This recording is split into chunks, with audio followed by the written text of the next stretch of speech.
Good evening and welcome to Straight Talk. I'm your host, Eugene Chan. Our guest tonight is Ms. Louise Ho, who was appointed the new Commissioner of Customs and Excise Department just over 3 weeks. She joined the department as an inspector 30 years ago and has risen through the ranks since then. We have invited her here to tell us if the Customs and Excise Department has entered a new era of empowerment. Welcome, Louise. Thank you, Eugene. Congratulations on your appointment. Thank you. On behalf of the viewers, I'm sure many of them will be interested to know about your personal journey. You being the first commissioner as a female after 112 years of history of the department, which was set up in 1909. How does that feel as the first female commissioner? At the time when I joined Hong Kong Customs 30 years ago, in a male-oriented discipline service, women in general has to perform extra hard to constantly prove themselves over and over. Yet, in my experience, the moments that competence was proven, I simply tried to do my job and do it well. Right. And as a result, my competence was not questioned. Right. Hence, throughout the years, I formed the habit of setting my standards high. Right. And I always think that professionalism, integrity, and perseverance are not qualities of male or females, but attributes to be commended in all individuals committed for the calling of public service. Right. The key is not the gender. The key is whether you have the empathy, the courage to take on risks and challenges, and the commitment to serve. Women can bring complementary assets to law enforcement without losing their femininity. Right. Women can just be themselves. Right. Women's natural personalities and skills bring new tools to law enforcement, Right. diversifying the field and adding new viewpoints to the agency. Right. Louise, you have just mentioned you're just saying that there isn't much difference between a male and a female, and it's basically females are just as good as male. There shouldn't be any gender differences. But look at the last 10 years, there have been more and more women being recruited into the department. However, I see a lot of them are not in their management role yet. Will this be your plan to increase the number of female recruits and also put them into more leadership positions? Women in customs now represent 22% Right. Of the workforce within the Hong Kong Customs and Excise Service. Right. And the percentage is almost double of what was when I joined Hong Kong Customs in 1991. Wow. And the women's representation in the executive level is even much higher. Right. The proportion of a woman at the executive rank of assistant superintendent and above has risen substantially from 9% in 1991 to 38% by now. Right. So across the department's extensive work charter, women are not just working very hard at the forefront, at the boundary or control points, but also at the serious investigation against drug trafficking, smuggling, revenue evasion, and intellectual property rights crime. And there are more core operations, Right. Leadership roles held by women in customs. Right. So, Commissioner, you have a very clear message to your female colleagues. I was going to ask you what will be your message. So basically a very positive message to them. So if they work hard, they make it to the ranks. So the unspoken rule of male domination in customs is starting to evolve into on their abilities. Right, so maybe we move on to the scope of the Customs and Excise Department. See, for most viewers, when we pass through boundary borders like by the sea or by land, I know there are people looking for possible smuggling of milk powder or even drugs. But I'm sure the role of customs is much wider than just the border. Can you just briefly tell the viewers what are your other parts of work? I believe many of you have watched the recent TV drama about Hong Kong Customs. And we are happy to know that many people are interested in our job and have taken the time to get to know more about the diverse range of duties performed by Hong Kong Customs and express appreciation to our work. Unlike other discipline service, with the Security Bureau being the only mother policy bureau, Hong Kong Customs is rather unique in this respect, as we have 3 mothers. Really? Yes, 3 mothers. So you have 3 mothers to serve. That is the Security Bureau, the Commerce and Economic Development Bureaus, as well as the Financial Service and the Treasury Bureau, reflecting the fact that Hong Kong Customs has always been the agency entrusted to provide support to a wide range of duties under different policy charters. Right. So, Commissioner, you mentioned last week in the interview you are planning to amend the legislation to strengthen enforcement actions against smuggling. Can you tell us more, what are you planning? And more importantly, why is controlling smuggling such an important issue for normal Hong Kong person like us? Smuggling is a serious offence under the Hong Kong law, under the Import and Export Ordinance, Chapter 60. Right. And no matter what the commodities are involved, smuggling defeat the trade, defeat the food safety, which is areas under the national security. So that's why we will exert our continuous effort to combat smuggling. Right. Louis, last month, Customs made the largest ever smuggling bust of 210 million of shark's fins, endangered plants and luxury goods. I'm sure the public is going to ask you, what happened to all the goods that's being confiscated? I know that even hairy crabs are being caught. What do you do with them? It depends on the types of the seizure. Right. For example, for food items, because of the food safety concern, we will refer the seizures to the Environmental Protection Department for treatment or recycling. But if the items involve counterfeit goods, we will send to the landfill for treatment.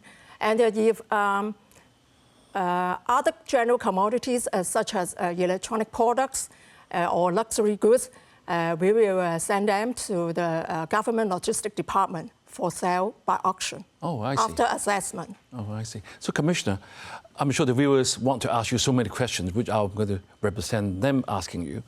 As an ordinary citizen, no one wants to break any law, but we may unintentionally violate some of the bringing the illegal goods. Can you give some hints to the viewers?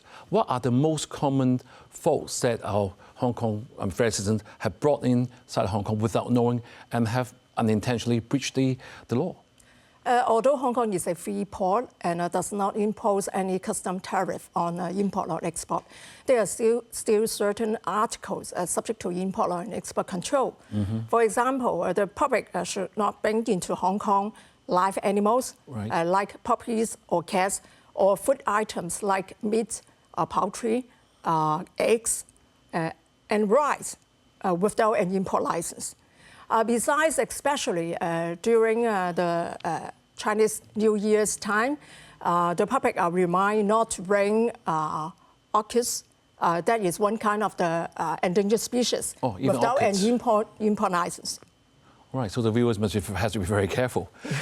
And I've been reading about your website. You have this smart customs blueprint, and it involves a lot of state-of-the-art technology, innovation like AI and mega data analysis. How has that helped your work?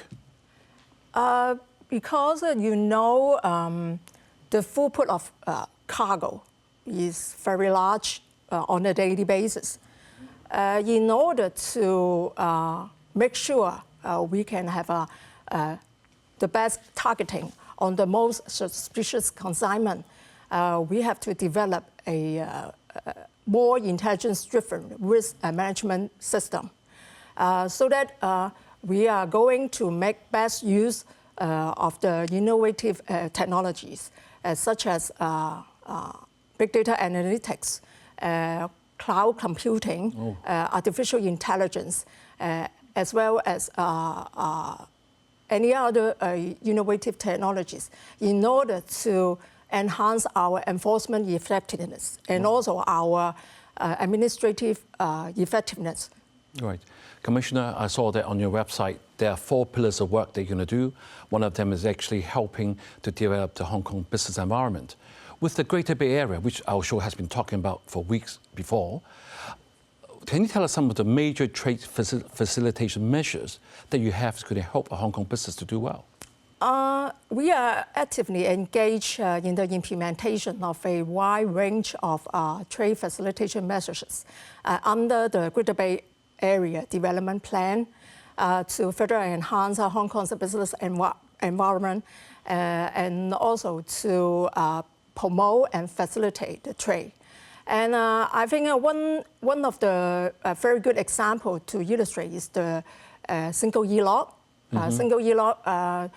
The purpose of introducing single e-laws is to reduce and prioritize the customs clearance facilitation between the mainland and Hong Kong.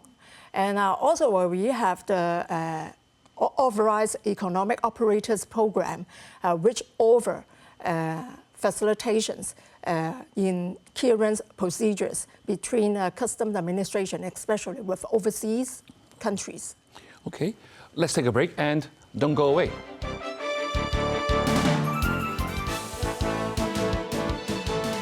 Welcome back.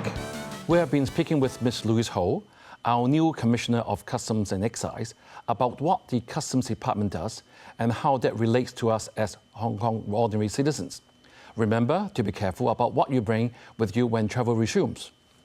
Commissioner, the second part, we're going to talk about the challenges that your post is going to face. As you said right at the beginning of the show, customs do a lot of work. Can you just refresh the memory of our viewers? What are the basic work for the customs work department? Actually, on top of the normal customs duties in gatekeeping and the protection of revenue, Hong Kong Customs is empowered to perform more proactive criminal investigation functions. Say our anti-narcotics enforcement role and power are not limited to the boundary or port area, but extended to the whole territories of Hong Kong. And for example, to talk more about, we can quote some example like the investigation functions against money laundering crimes, and our role in the protection of intellectual property right. Okay. And besides, Hong Kong Customs is the principal agency responsible for enforcing consumer protection legislation relating to consumer goods safety, toy safety, waste measures, etc. And particularly, in addition to the traditional roles, Hong Kong Customs has in recent years borne more responsibility closely related to economic developments and people's livelihood. Right. These include combating unfair trade practices, enforcing export control of powder formula, fulfilling obligations under the anti-money laundering and counter-terrorist financing regime by administering the regulatory control over the money service operators, as well as enforcing the declaration and disclosure system for the cross-boundary transportation of large quantities of currencies and negotiable instruments, bearer negotiable instruments, and so on. Right, Commissioner, you have a lot on your plate. You have a lot of work. But having said that, I know your appointment is a political one, so you will have to face political issues. You already have the taste of your comments on lobster smuggling being focused by the press. Did you expect that to happen? And will that change the way you address the public in the future? I think the public have gained much understanding in the holistic view of national security. And we will continue to deepen and strengthen our work on safeguarding national security according to the concept of overall national security. And ensure that the related work is fully understood and implemented at full steam and in a holistic manner. Right. Commissioner, since you mentioned national security, because of your post, you also sit on the Committee for Safeguarding National Security, and you have said that one of your new priorities will be to watch out for materials that could threaten national security. In fact, you call your 8,000 officers as Hong Kong first line of defense. As our title of the show says, is this a new era of empowerment for the department? Can you elaborate on that? After the enactment of national security law, we as the discipline service, and also we are a member of the Committee for Safeguarding National Security, we have the responsibility to do our work. And in this respect, we will enhance our intelligence exchange with the police department. And on an intelligence basis, we will step up our inspection at the boundary control points and also at the airport in order to prevent those items which may impose threats on national security into Hong Kong. Right, so a very simple question. Do you think all your officers are on the same page as you? Of course. Good. We are in a team. Right. You also talk about soft confrontation, saying people bringing books and magazines, inciting violence and independence. How are you going to monitor this, and how are you going to deal with this? I think we have to gather intelligence, and that this effort is a continuous effort. And we will maintain very close communication with police on this area. Louise, I read your motto is translate English is the more important the things are, the more you have to do yourself. Your commitment to the job is very much admirable. I think Hong Kong people will be very happy to have a commissioner who can do the important things herself. However, on the other hand, we are worried that you could be overburdened, overworked, could burn out. How are you going to delegate your responsibilities? Because as you just mentioned, you have a wide range of work to do. How will you do that? Because everything is important. I think I will pay my personal attention to the most important work. Okay. And I always remind myself, because my responsibility becomes heavier now, and I have to keep myself healthy and try to keep myself cheerful all the times. Yes. And also try to keep myself youthful. Right. And I think all the people working for their boss, they expect their boss full of charm and full of energy. Right. I must say that the viewers are very much looking forward to your performance as the first female head for our disciplinary forces. In the last year, I remembered people reading in the news, some tragic news, that 3 customs officers were unfortunately sacrificed in a high-speed chase involving smuggling. And not too long ago, another police officer also lost her life. I'm sure it's very tragic for you and other members of disciplinary services. The public feels that the cross-border smuggling is still not under control. Firstly, do you agree? Secondly, what sort of measures are you going to put in as a new commissioner to make sure none of this tragedy is ever going to happen again? I think from the customs perspective, we are now using a wide range of tactics to deal with smuggling. I think the most important part, we only chasing on sea is not good at all. Right.